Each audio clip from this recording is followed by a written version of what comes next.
하나님이 우리 가운데 계십니다 라는 제목으로 하나님의 말씀을 전하도록 하겠습니다. 오늘은 2024년도 마지막 주일입니다. 한 해 동안 여러분 정말 수고 많으셨습니다. 다사다난했던 2024년도 한 해를 이제 마무리하면서 지난 시간들을 되돌아볼 때 여러분들의 마음은 어떠십니까? 감사와 보람이 가득한 한 해였습니까? 아니면 후회와 아쉬움이 많이 남는 한 해였습니까? 아마 대부분 지난 날들을 되돌아볼 때 감사하고 보람된 일들도 참 많았죠. 또 그러나 그에 비하여 후회와 아쉬움이 남는 일들도 참 많았던 것을 부인할 수 없습니다. 이제 한 해를 마무리하고 밝아오는 2025년도 새해를 맞이하는 바로 이때에 다시 한 번 더 우리 마음속에 변함없이 간직하고 확신해야 하는 믿음의 고백이 있다면 그것은 무엇일까요? 그것은 바로 하나님이 우리와 함께 계신다는 것입니다. 하나님이 우리 가운데 계십니다. 여러분, 이 사실을 우리가 분명히 할 때 어떤 환경 가운데서도 흔들리지 않는 믿음의 사람이 되어질 줄 믿습니다. 여러분, 하나님이 우리와 함께 하신다라는 이 사실은 예수 그리스도께서 탄생하실 때도 천사들의 고백이 그러했습니다. 마태복음 1장 23절에 보라, 처녀가 잉태하여 아들을 낳을 것이요 그 이름을 임마누엘이라 하리라 하셨으니 이를 번역한즉 하나님이 우리와 함께 계시다 함이라. 여러분, 하나님께서 우리와 함께 계신다라고 하는 증거로 보여주신 것이 바로 예수님의 성육신, 성탄의 사건입니다. 그리고 마태복음 28장 20절에 보면 부활하신 예수님께서 이제 하늘로 승천하시기 전에 마지막으로 제자들에게 남기신 말씀이 있습니다. 마태복음 28장 20절 중반절에 보면 볼지어다 내가 세상 끝날까지 너희와 항상 함께 있으리라 하시니라. 한번 따라해 볼까요? 볼지어다 내가 세상 끝날까지 너희와 항상 함께 있으리라. 아멘. 오늘 우리가 읽은 스바냐서의 말씀에도 보면 하나님께서 좀 더 구체적으로 너희 가운데 계시는 하나님, 우리 가운데 계시는 하나님, 그분이 우리 가운데 어떤 일을 행하셨는가를 보여주고 있는 위로의 말씀입니다. 15절 중반절에 보면 이렇게 기록되어 있습니다. 이스라엘 왕 여호와가 너희 가운데 계시니 내가 다시는 화를 당할까 두려워하지 아니할 것이라. 17절 상반절에 보면 너희의 하나님 여호와가 너희 가운데 계시니. 여러분, 하나님께서 스바냐 선지자를 통하여 이스라엘 백성들에게 위로의 말씀, 소망의 말씀을 주십니다. 그 말씀이 무엇인가? 하나님이 너희 가운데, 우리 가운데 계신다라는 사실입니다. 여러분, 스바냐 선지자가 활동하던 이 시대는 여러분 위로받을 그럴 상황이 아니었습니다. 당시는 위기의 상황이었습니다. 예루살렘 성이 바벨론에 의해서 멸망 직전에 놓여 있는 굉장히 다급하고도 혼란스러운 전국의 상황이었습니다. 이미 130년 전에 북이스라엘 백성들은 아수르에 의해서 멸망당했습니다. 여러분, 북이스라엘 백성들이 왜 멸망을 당하게 되었습니까? 그들의 교만과 패역으로 인하여 하나님의 말씀대로 살지 않고 하나님을 떠나버린 삶을 살 때 BC 722년에 아수르라고 하는 나라에 의해서 북이스라엘이 멸망을 당했습니다. 그런데 안타깝게도 130년이 지난 이때 남유다 백성들도 똑같은 죄를 범하고 많은 선지자들을 통하여서 하나님께로 돌아오고 회개하고 말씀대로 바로 살아야 한다라는 경고의 메시지가 전해졌습니다. 특별히 스바냐 선지자가 너무나도 분명하고도 확신 있는 하나님의 말씀을 통하여 그들에게 이제는 심판이 임하게 될 것이다 라고 하는 그런 메시지가 전거되어지는 너무나 암울한 시대였습니다. 하지만 놀랍게도 스바냐 선지자는 남유다 백성들이 하나님의 무서운 진노를 받아 멸망당하는 일이 일어나겠지만, 그러나 그 절박한 상황, 그 위기 상황 속에서도 믿음을 지킨 하나님의 택한 백성들, 믿음을 지킨 남은 자들에게 희망의 복음의 메시지가 전해지고 있는 내용이 오늘 본문의 내용입니다. 어렵고 힘든 상황 속에서도 그러나 하나님을 의지하고 믿음으로 살고 세상의 유혹에 넘어가지 않고 하나님을 붙들고 살아가는 믿음의 택한 백성들, 남은 자들에게 주시는 하나님의 임재의 약속, 하나님이 그들 가운데 함께 계신다라는 말씀입니다. 그래서 스바냐서 3장 12절에 보면 이스라엘의 남은 자에 대하여 이렇게 말씀하고 있습니다. 우리 같이 읽습니다. 내가 곤고하고 가난한 백성을 내 가운데에 남겨두리니 그들이 여호와의 이름을 의탁하여 보호를 받을지라. 아멘. 여러분, 여기 보면 곤고하고 가난한 백성을 내 가운데 남겨두겠다 그렇게 말씀합니다. 곤고하고 가난한 백성을 의역하면 온유하고 겸손한 백성들이라는 의미를 가지고 있습니다. 그렇다면 온유하고 겸손한 백성들은 누구를 말할까요? 바로 끝까지 믿음을 지키고 선한 싸움을 싸워가는 믿음의 성도들을 말합니다. 다 하나님의 말씀을 떠났어요. 점점 완악해져 가고 타락하고 하나님의 말씀을 외면하고 살아가는 그 시대 속에, 그러나 나의 인생의 주관자가 되시는 분은 하나님이시다. 그 하나님을 믿고 의지하고 세상 사람들이 뭐라 그래도 하나님 붙잡고 믿음에서 흔들리지 않고 선한 싸움을 싸워가는 남은 자들, 그들에게 하나님께서 여호와의 이름을 의탁하여 그들이 보호를 받을 것임을 말씀하고 있습니다. 여러분, 이러한 모습은 오늘날에도 마찬가지인 줄 믿습니다. 여러분, 이 세상을 한번 보세요. 들려오는 세상의 소식들은 암울합니다. 우리나라 대한민국만 하더라도 정치적인 혼란과 경제적인 위기와 온갖 사회의 부조리가 가득한 시대를 우리는 살아가고 있습니다.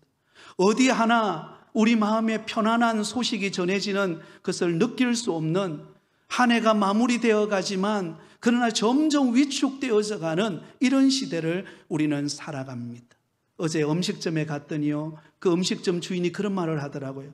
요즘 사회가 너무 위축되어서 음식점에도 잘 안 온대요. 사람이 굉장히 많이 줄었다고 합니다.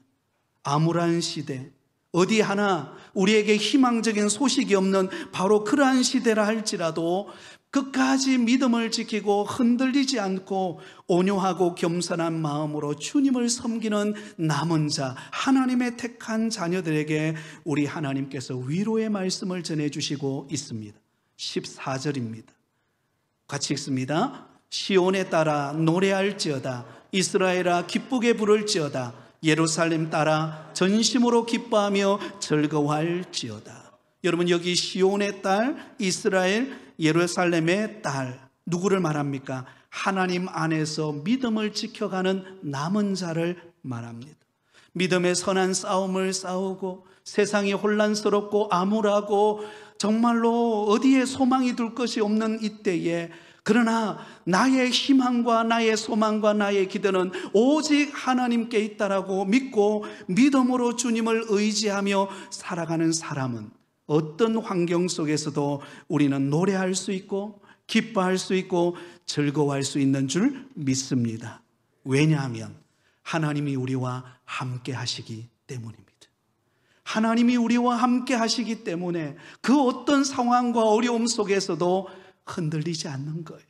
그 하나님이 함께 하심으로 인하여 우리는 소망을 가지고 또한 밝아오는 새해를 준비하며 나아갈 수 있는 줄 믿습니다.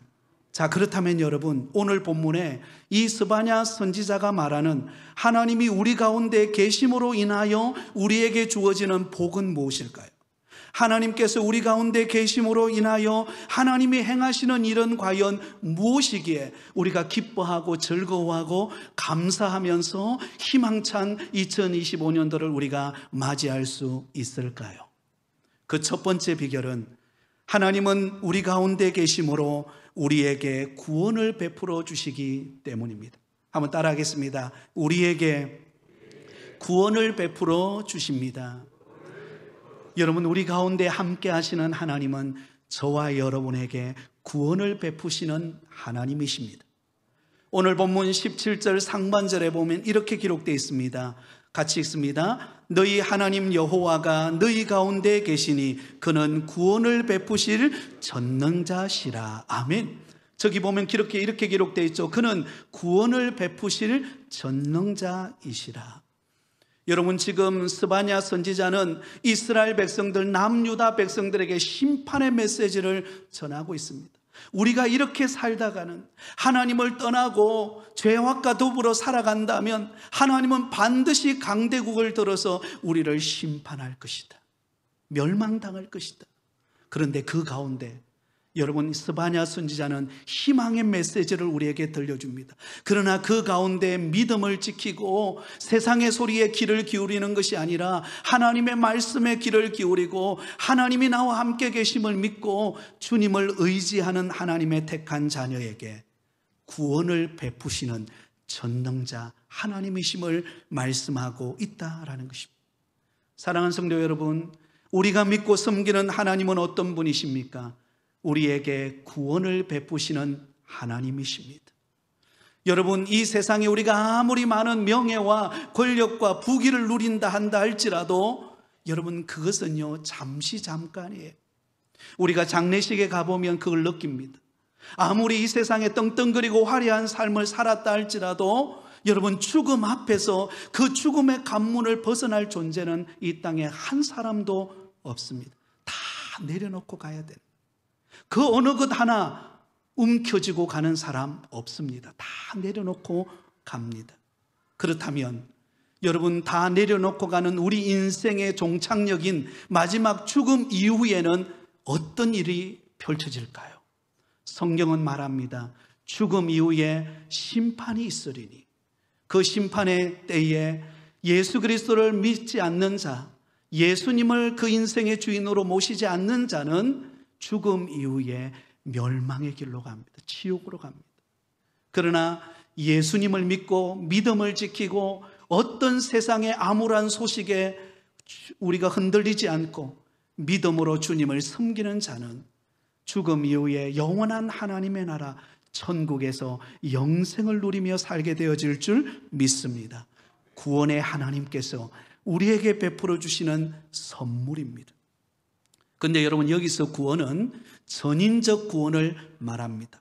좁게는 우리가 예수 믿고 영원한 하나님의 나라 천국에 들어가는 영혼의 구원이기도 하지만 또한 넓게는 우리의 삶 속에 부딪히는 수많은 인생의 위기와 고난과 어려움을 승리로 이끄는 구원을 말합니다. 여러분, 지금 이스라엘 백성들은 멀지 않아 바벨론에 의해서 정복당하고 멸망당하게 됩니다. 여러분, 멸망당하여서 바벨론의 포로로 끌려가는 이스라엘 백성들을 여러분 한번 상상해 보세요. 얼마나 암울하고 고통스럽고 그들의 미래는 없어요. 이제는 포로로 잡혀가서 그들은 종살이 하면서 하루하루 여러분 미래가 없는 삶을 살아가야만 합니다. 얼마나 암울합니까? 그런데 그런 이스라엘 백성들을 향하여 하나님께서는 뭐라고 말씀합니까? 구원을 베푸시는 전능하신 하나님이시라. 비록 포로로 끌려가지만, 비록 얼마의 기간 동안 그들은 고통당하는 위기를 당할 것이지만 우리 하나님은 그들과 함께 하셔서 반드시 그들을 구원해 내시겠다는 것입니다. 여러분, 역사적으로 보면 70년 만에 그 바벨론의 포로로 끌려갔던 이스라엘 백성들을 구원하여 본국으로 돌아오게 하십니다. 그들을 구원하시는 하나님의 은혜가 그들의 역사 속에 함께 하신 줄 믿습니다. 이것은 이스라엘 백성들에게만 해당되는 말씀이 아니라 저와 여러분의 삶 속에도 이루어지는 말씀입니다. 때로는 우리에게 수없이 많은 위기와 고난과 어려움을 우리는 겪어갑니다. 마치 기가 막힐 웅덩이와 수렁에 빠진 것처럼 헤어나오지 못하고 하루하루 어떻게 살아가야 될지 모르겠고, 사업장과 직장과 일터에 삶의 환경이 열리기보다 때로는 꼬이고 위기를 당하는 그런 어려움을 겪을 때도 있습니다. 그러나 여러분, 절망하지 마십시오. 우리의 구원자가 되시는 하나님은 우리를 영원한 하나님의 나라 천국에 들어가게 하시는 영생의 구원도 주시지만, 우리가 당하는 위기 속에서 건져주시는, 우리의 삶의 위기로부터 건져주시는 구원의 은혜를 베풀어 주실 줄 믿습니다. 그래서 16절은 이렇게 말씀하고 있습니다. 우리 16절을 같이 읽습니다. 시작. 그날에 사람이 예루살렘에 이르기를 두려워하지 말라. 시온아, 내 손을 늘어뜨리지 말라. 얼마나 이스라엘 백성들이 두렵습니까? 이제는 그들이 포로로 끌려가야 되고, 그들 앞에는 죽음의 그림자가 다가오고 있고, 미래가 암울한 현실이지만, 그런데 놀라운 메시지가 전해집니다. 예루살렘에 이르기를 두려워하지 말라. 시온아, 내 손을 늘어뜨리지 말라. 여러분, 여기 내 손을 늘어뜨리지 말라, 이 말은 좌절하지 말라, 낙심하지 말라, 절망하지 말라라는 것입니다. 왜냐하면 전능하신 하나님께서, 우리를 구원하시는 하나님께서 그 위기 속에서도, 그 고난 속에서도, 그 절망의 자리 속에서도 나와 함께 할 것이기 때문입니다. 사랑하는 성도 여러분, 지금 저와 여러분에게 닥친 어려움은 무엇입니까? 그 자리에 살아계신 하나님께서 함께하고 계시는 줄 믿습니다. 그러므로 나와 함께 하시는 그 구원의 하나님을 우리가 날마다 경험하기 원한다면 우리는 하나님을 더 가까이 해야 합니다. 하나님 앞에 기도하는 사람이 되어야 합니다. 예레미야 33장 3절에 보면 이렇게 말씀합니다. 우리 같이 읽습니다. 너는 내게 부르짖으라. 내가 내게 응답하겠고 내가 알지 못하는 크고 은밀한 일을 내게 보이리라. 할렐루야. 여러분, 고난당하고 위기가 찾아오고 우리의 환경의 모든 상황이 다 막혔습니까? 그러나 그때 우리가 해야 될 일이 무엇입니까? 나와 함께 하시는 하나님께 부르짖으라는 것입니다. 하나님을 가까이 하고, 하나님 나를 도와주세요. 하나님, 우리 가정에 이런 절망적인 상황이 부딪혔습니다. 주님 은혜 내려주세요. 그러면 하나님께서 크고 비밀한 일을 내게 보여주시겠다. 안 될 것 같은데요, 하나님은 되게 하세요. 할렐루야. 없는 것 같은데 있게 하시는 하나님이신 줄 믿습니다. 주님은 그래서 말씀합니다. 내가 세상 끝날까지 너희와 함께 할 것이다. 사랑하는 성도 여러분, 절망의 자리에서 일어서시기 바랍니다. 2024년도를 한 해를 마무리할 때 우리는 무거운 여러 가지 환경의 어려움으로 인하여 우리 어깨가 짓눌려 있고 지쳐 있고 낙심이 되고, 아유, 이러다가 또 새해를 맞이하는구나, 한숨만 나오십니까? 그렇지 않아요. 하나님은 우리 가운데 계십니다. 그 하나님은 우리를 구원하시는 분이십니다. 영원한 구원, 영생뿐만 아니라 우리의 삶 속에서 반드시 은혜 베푸셔서 그 삶 속에서 구원의 문을 여시고, 안 될 것 같은데 되게 하시고, 없는 것을 있게 하시는 하나님의 도우심의 손길이 저와 여러분과 함께 할 줄 믿습니다. 두 번째로, 하나님께서 우리와 함께 하심으로, 우리 가운데 계심으로 우리를 잠잠히 사랑하십니다. 한번 따라하겠습니다. 우리를 잠잠히 사랑하십니다. 사랑하는 여러분, 하나님이 우리 가운데 계셔서 하시는 일이 무엇일까요? 우리를 변함없이 사랑하시는 거예요. 17절 중반절에 보면 이렇게 기록되어 있습니다. 그가 너로 말미암아 기쁨을 이기지 못하시며 너를 잠잠히 사랑하시며 너로 말미암아 즐거이 부르며 기뻐하시리라 하리라. 자, 여러분, 여기 보시면 하나님이 우리로 말미암아 기쁨을 이기지 못하신다. 여러분, 우리가 자녀나 아니면 손주를 보면 어때요? 너무 사랑스러운 거예요. 여러분, 지난주에 우리 그 성탄 발표회가 있었잖아요, 그죠? 성탄 축하 발표회가 있었는데 우리 최분자 권사님의 남편께서 오셨어요. 왜 오셨을까요?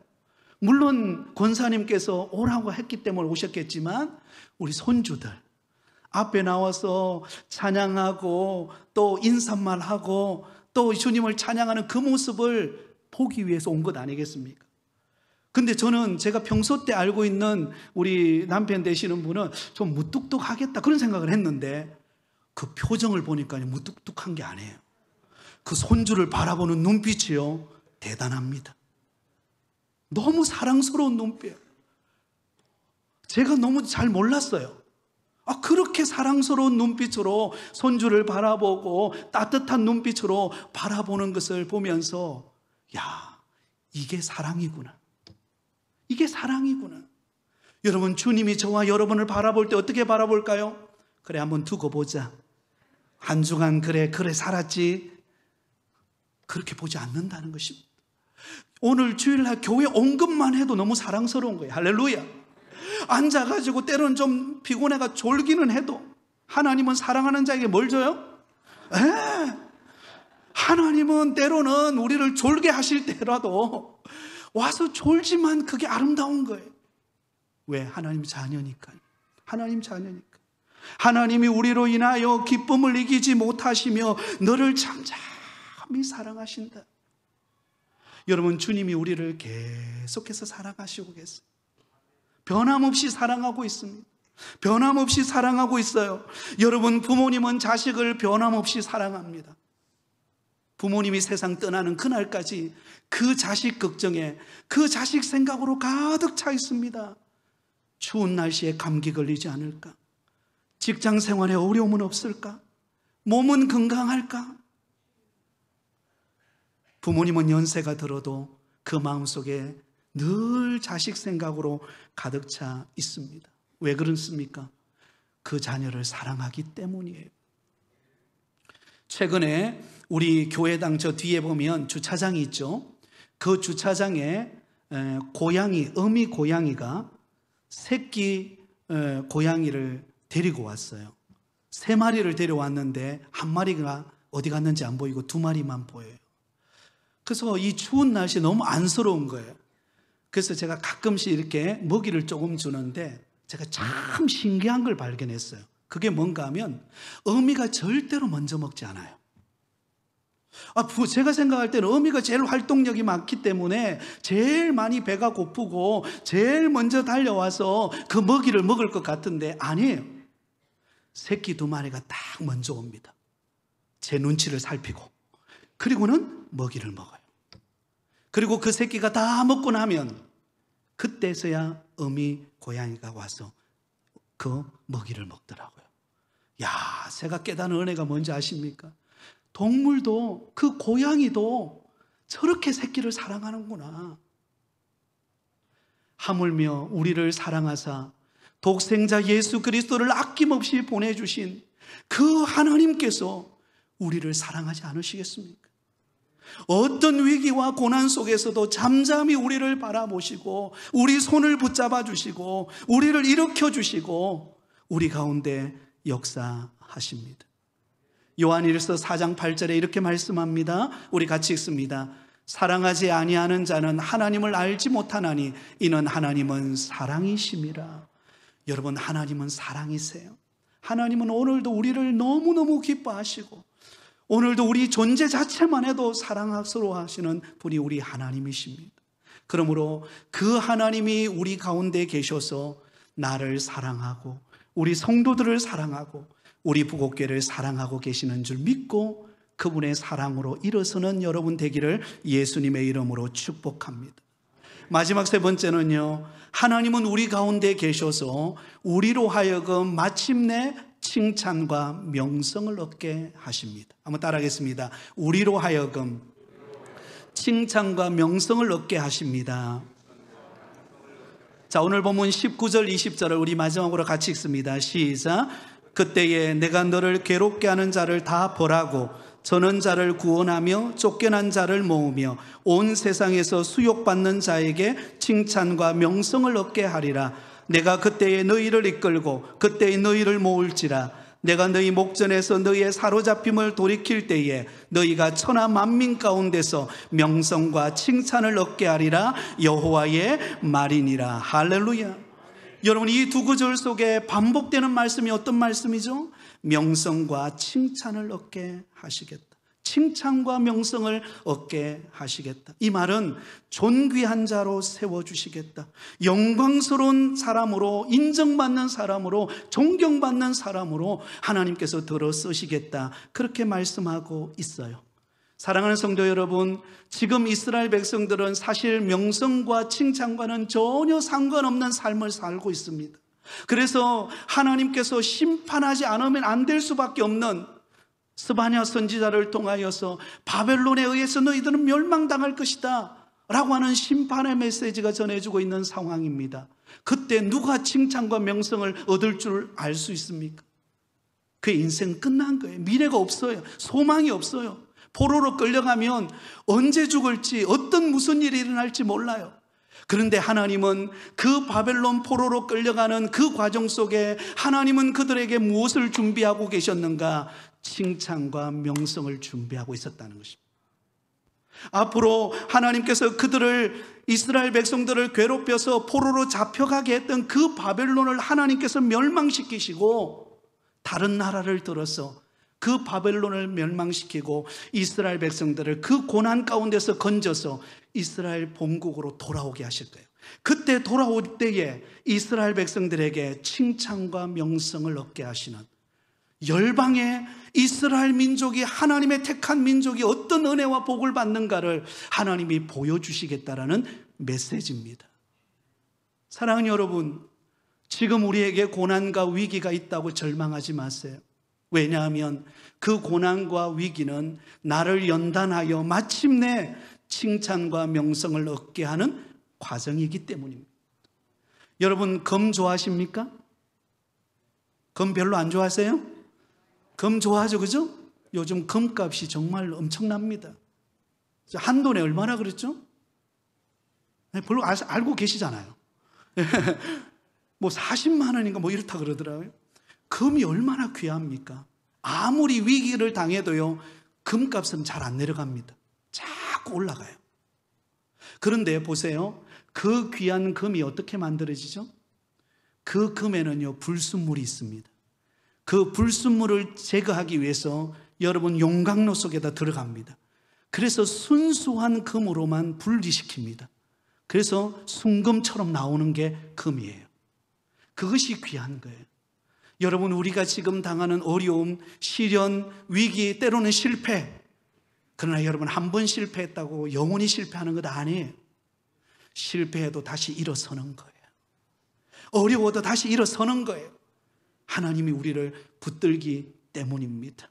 그리고 마침내 우리에게 명성과 칭찬의 복을 준비해 주시는 것입니다. 그러면 여러분, 우리 다시 일어나십시다.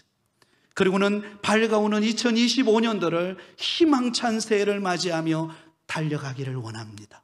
왜냐하면 하나님은 2025년도에 저와 여러분에게 바로 칭찬과 명성을 준비하고 계시기 때문에 그날을 기대하면서 오늘의 위기를 극복하고 나와 동행하시는, 우리와 함께 하시는 그 하나님으로 인하여 날마다 믿음으로 달려가는 저와 여러분이 되시기를 예수님의 이름으로 축원드립니다. 여러분, 우리는 결코 혼자가 아닙니다. 우리는 결코 혼자가 아닙니다. 하나님이 우리 가운데 계십니다. 우리에게 구원을 베푸시고 우리를 사랑하시고 우리에게 칭찬과 명성을 주실 그 좋으신 하나님을 바라보며 밝아오는 2025년들을 준비하며 나아가는 우리 모든 부곡교회 성도님들 다 되시기를 예수님의 이름으로 축원드립니다.